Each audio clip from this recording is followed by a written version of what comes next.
answer every prayer. It may not be the answer that you want, but he answers every prayer. Whether the answer is yes or whether the answer is no, that's an answer, isn't it?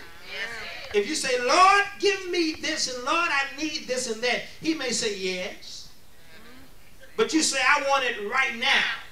He may say no. And then in the time of trouble, you may say, Lord, help me. And then God sends you help. But then, in order for some of you to get help, you got to first of all help yourself. Talk to me, somebody. You got to admit to yourself that I need some help.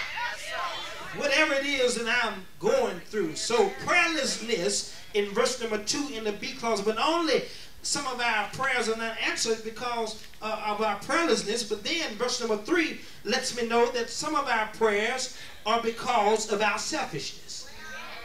Some of our prayers don't get answered because of our selfishness.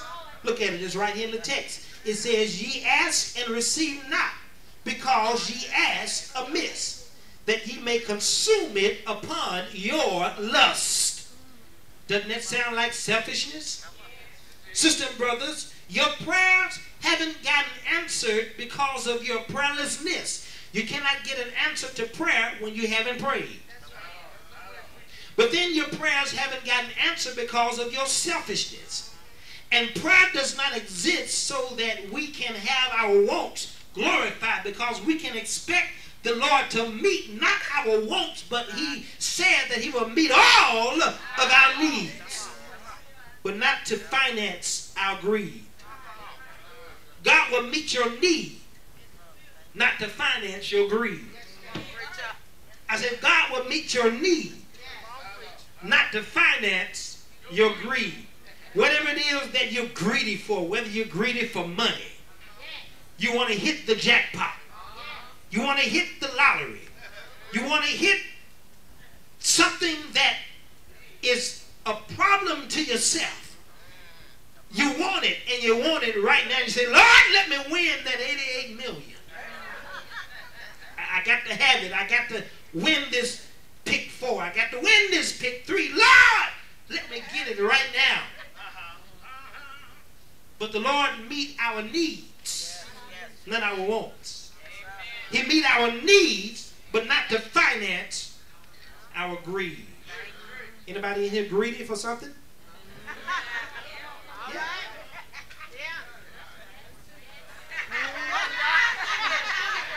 I raise everything I can raise. Because all of us have some type of problem with some type of greed, some type of selfishness. Selfishness. Some type of selfishness. And that's a good point right there, because see how you just put that down. That's the seed that's been sown. And I see the same folk. Sometimes I don't never see no new people. You're selfish. Why don't you try God? Plant a seed while the word is being spoken. Watch God do something in your life. Watch God do something in your life. And he's going to do it to meet your needs, not to finance your greed. Don't pray and ask the Lord to do something that you know you don't really need.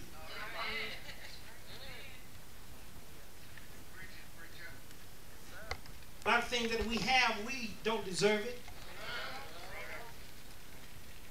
But God is just like that. He looked beyond our thoughts and he supplies all of our needs. Some of our prayers don't get answered because of our prayerlessness in verse number 2. Some of our prayers aren't answered because of our selfishness in verse number 3. But then some of our prayers go unanswered because of our sin in verse number 4. It says, ye adulterers and adulteress, know ye not that the friendship of the world is enmity with God?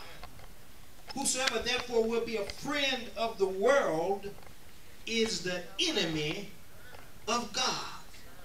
In other words, God will not finance our spiritual adultery. spiritual adultery.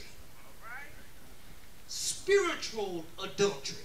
Do you know that a lot of people commit spiritual adultery? I ain't talking about the adultery that you know in relationships, but I'm talking about spiritual adultery. When you put God before, or when you put something else before God, you're committing spiritual adultery. And he will not bless our efforts to run with the devil.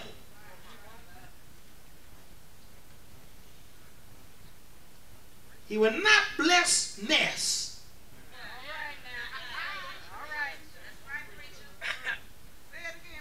God will not finance our spiritual adultery.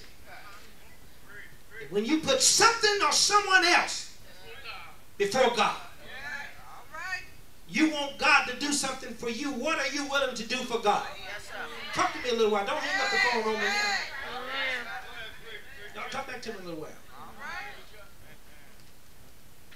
1 John chapter 5. 1 John, right in the Old New Testament, right in the back. Right before you get to Revelations. I want to give this to you, and I'm almost finished. 1 John chapter 5.